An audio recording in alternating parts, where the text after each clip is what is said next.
মামা, আজ যে তোমার বিচার হবে, তুমি কি সত্যি এ বাড়ি থেকে চলে যাবে? চলে গেলে যাব আর কোথায়? পৃথিবীটাই তো আমার বাড়ি, টগর। রোদ আমার ঘর, বৃষ্টি আমার ঘর, আর তুই আমার বারান্দার আলো। এইসব তোমার দার্শনিক কথা শুনলে মাথা ঘোরায় মামা। ঘোরাবে?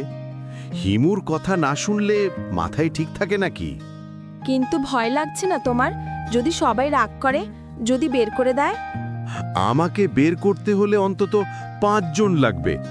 হিমুরা পাতলা, কিন্তু মনের জোর অনেক। আহা না, আমি বলছি ভয়ের কথা। ভয়? ভয় তো আগেই আমার সঙ্গে বন্ধুত্ব করে ফেলেছে টগর। ভয়কে বন্ধু বানালে আরো ভয় দেখাতে আসে না। মামা, ভয়কে বন্ধু বানালে সে ছোট হয়ে যায়? হ্যাঁ, শত্রু বললে ভয় বড় হয়ে যায়, বন্ধু বললে ছোট।